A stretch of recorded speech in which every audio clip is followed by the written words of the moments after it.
So, na-feature siya sa Netflix. In Flesh. Dip it in the sauce. Wow! Ang sarap!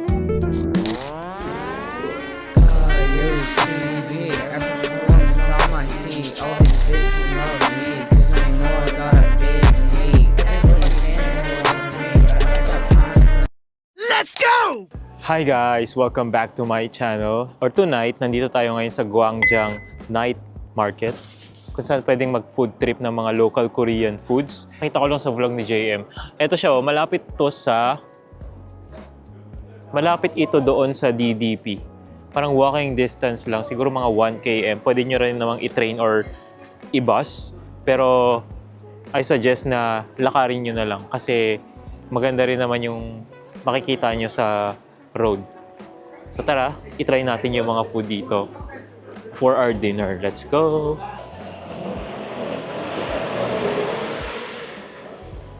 Hey, meron kagad kakaibang sausage. Di ko alam kung ano yun, parang black na. Very local ang atake dito, no? Pero maraming puti na kumakain. Foreigners. Why would I do that? Tapos meron ditong handbook ko na rental. Tara, excited na akong makatry ng ganyan. Gusto ko yung upo tayo. Hanapin natin si Netflix Lady. Ay, meron ditong Netflix lady. Yung na-feature sa Street Food Asia ng Netflix. Meron daw dito na-feature yung Street Food Asia sa Netflix. Hanapin daw natin siya. Inuulit ko lang sinabi. So, ang ginawa namin, yung same strategy sa Myeongdong. Nag-share kami ng pera. Kasi sharing kami sa pagkain para matikman namin, mas marami kami matikman. Hati kami sa mga bibilhin namin. Ito yata yung sa street food, ito yung street food lady sa Netflix.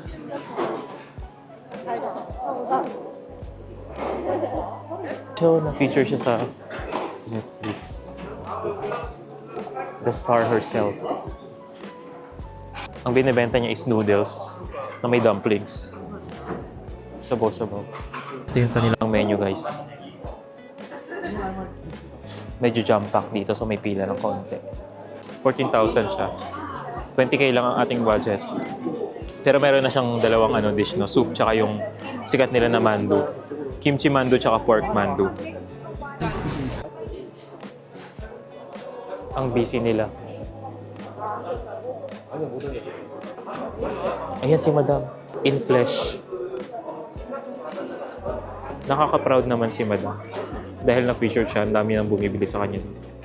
Yung mga katabi niya halos walang kumakain doon sa iba. Mag-hotok ulit ako. Hindi ko ma-imagine or pinlano na kumain sa restaurant, sa stall niya. So, ngayon, nandito tayo. Excited ako. Napanood niyo daw sa Netflix. Julit-julit ako pero it's such an honor and a responsibility. Bilis na ng pila. Wala pang 5 minutes, nakaupo na tayo. So meron silang side dish kagad. Samida. Ito na. Ang ating mandu. Kalahating kimchi, kalahating pork.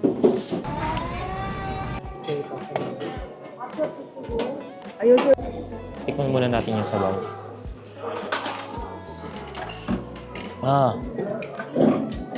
Wow, sarap. Makapal yung noodles niya. Parang siyang udon na makapal. Ito ang kimchi mandu nila. Dip it in the sauce.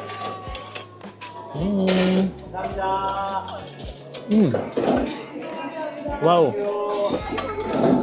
Ang sarap! Wait.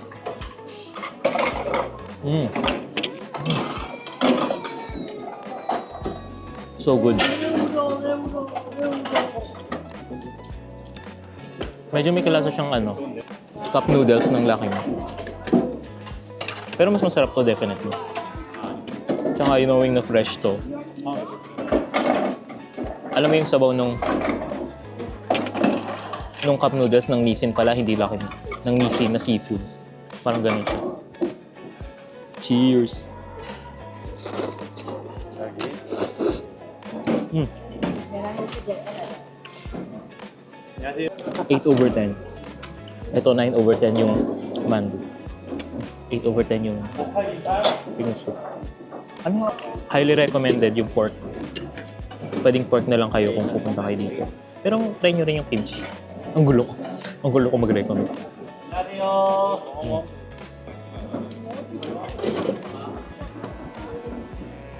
Alam mo, hindi ko alam yung pangalan ng store.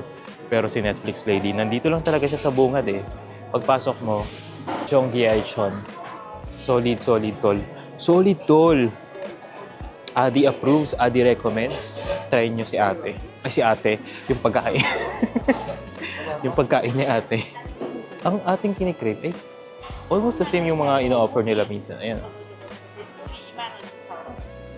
Ang cravings natin ay... Photo.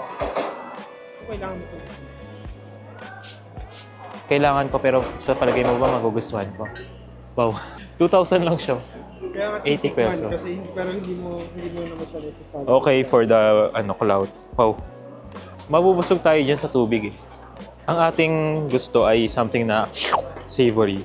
Kasi medyo bland yung Magkano ulit yung binayad natin sa photo? For- Sa 14 yata. Kailangan natin ng medyo maalat. Medyo maaanghang siguro. Pwede din maanghang. Ay, japchae. Sarap ng japchae. Tteokbokki. Tteokbokki, japchae. Di ba? Ang dami ditong, medyo madami ditong puti. Mga foreigners. Nakakatuwa naman na maraming nagtatry i-appreciate yung Korean food. So, napansin namin, halos pare-parehas kasi yung mga option dito ng pagkain. Ang daming nagbebenta ng soup, ang daming benta ng mga tteokbokki. Kaya ito meron silang seafood. Seafood, may pancake. Pero ayun, tinry natin yan kahapon. Ayan yon yung hotdog. Ayan yung hotdog. Tatry uli natin yung hotdog dito naman sa Oreo o Nutella? Oreo. Or Nutella. Nutella na lang, Nutella. So yung classic hotdog kasi daw, cinnamon sugar. Ngayon, itatry natin yung Nutella. Kahapon yung natry natin sa Myeongdong, yung classic.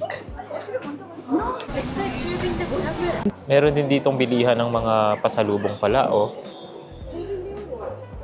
6,000, 10,000, 8,000. 10,000 is 400.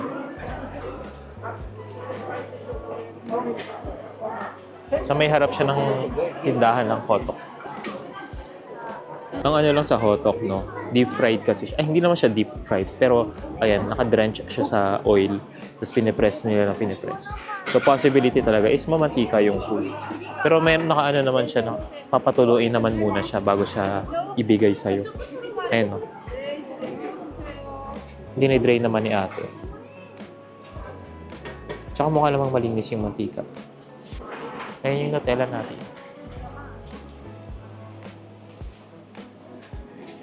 Kamukha niya yung binili natin sa na Thai dessert. Ano yung tawag doon? Roti. Yung roti. Yung roti, ito ay maano lang siya, mas malaki lang siya. Mainit eh.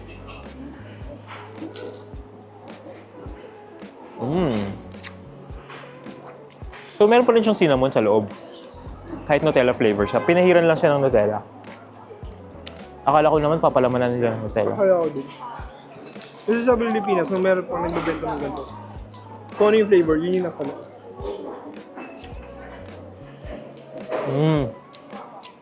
What if ayoko ng cinnamon? Di ba ka bumili?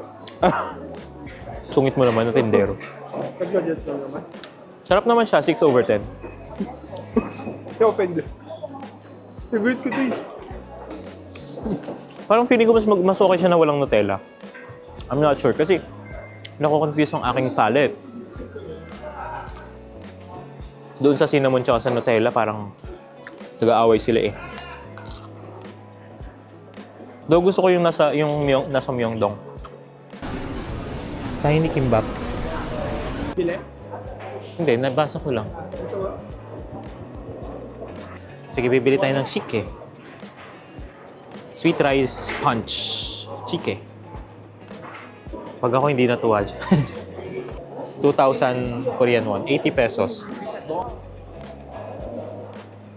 Ah, may rice siya. May rice siya sa ilalim. Oh. Meron pa tayo. Matamis. Alam mo yung lasa ng sugarcane na juice? Medyo hawig doon. Ayun lang masasabi ko. 7/10. Wow. Meron pa tayo. Ito parang karinderya. Natirang pa tayo. Karinderya. Tatlo yung na-try natin today. Pero ang ano na highlight naman is natikman natin yung Netflix lady. Yung kanyang mandu at yung kanyang... Natikman natin yung kanyang kalguksu. Hello po, mga madam.